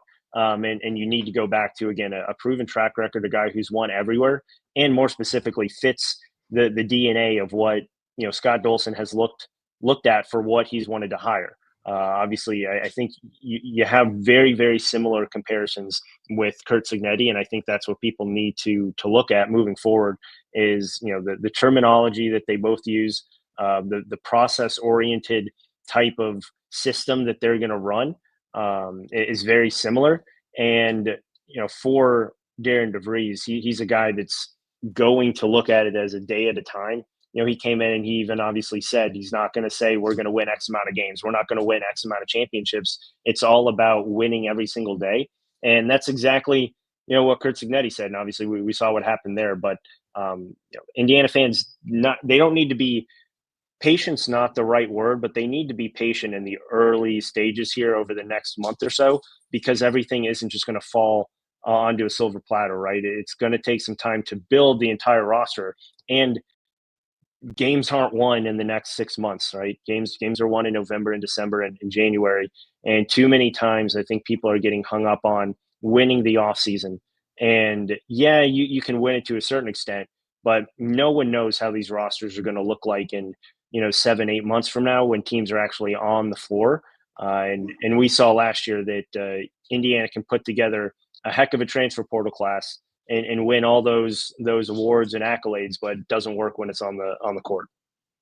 And having a little side conversation in there about some apathy amongst some Chris Beard fans, which I kind of just say you got to let that go. It's that ship was never ever even in port, but it has sailed. It sailed right on by. It only came back up because they obviously took down Iowa State. They took down the hot team in Carolina right ending the year, and now they're still playing. That's the only reason. But I mean, again, people need to get that out of their mind that he may have wanted to come to Indiana, but Indiana was never going to give him a second of looks here, and Indiana got the guy that they needed to get, and Chris Beard is never someone that you should probably want associated with your program. Absolutely. And the expectations for winning will be there, but we'll let them play out just like this weekend, man. Games tonight, Purdue, Houston, Kentucky, Tennessee. Oh, there's great ones. Appreciate you, my friend. Look forward to talking to you. You'll be back with us on Tuesday with a major announcement that you have to make. As do you. Teasing it just a little bit. You guys have a great weekend, brother. Enjoy the games. Appreciate it. Have a good one. Alec Lasley joining us here on Indiana Sports Beat Radio. Hey, I've got to take one more break. It's only 2 minutes. Back with more from the Hard Truth Distilling Company studios in 2 and 2.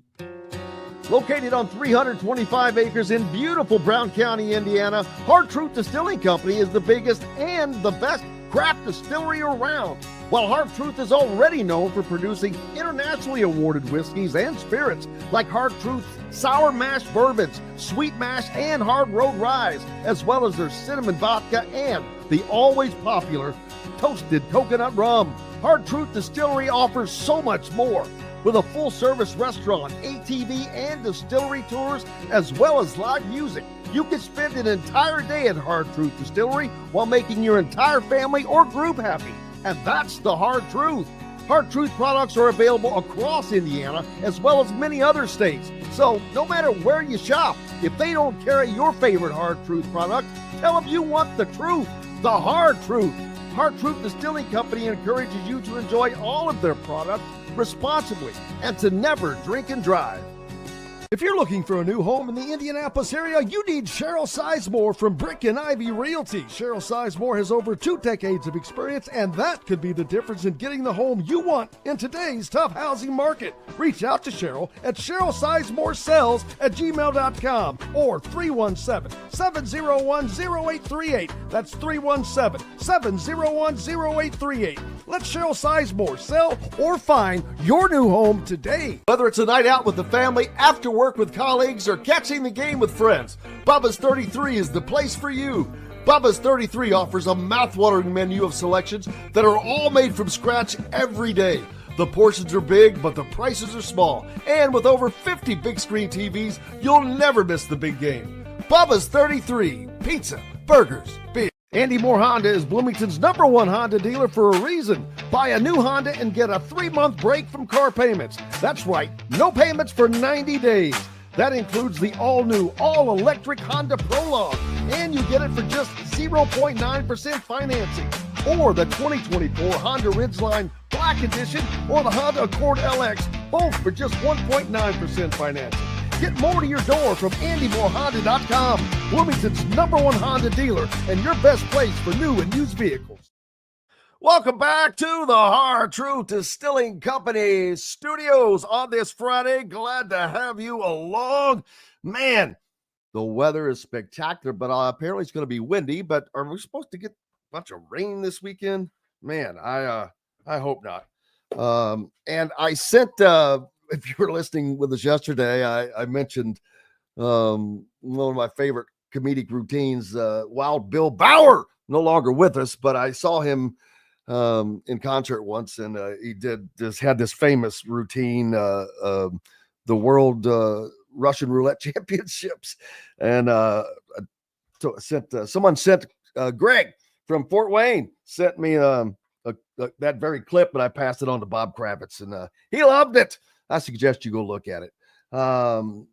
So, man, what a fun day. And it's always fun, especially Fridays are great, especially when you got the weekend going.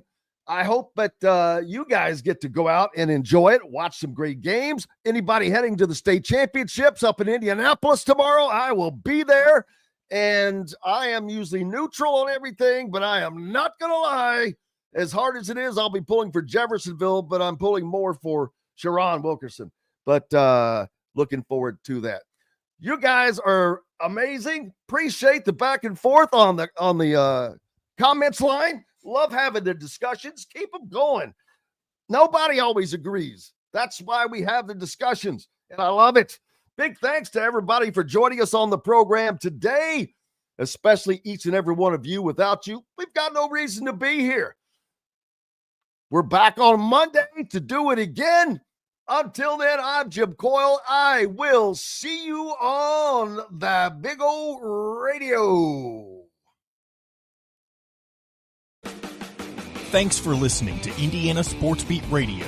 Be sure to subscribe to our YouTube page for more clips and team coverage of Indiana basketball, football, and more. You can also find full episodes and tons of other content on thehoosier.com. We'll see you next time for another edition of Indiana Sports Beat Radio.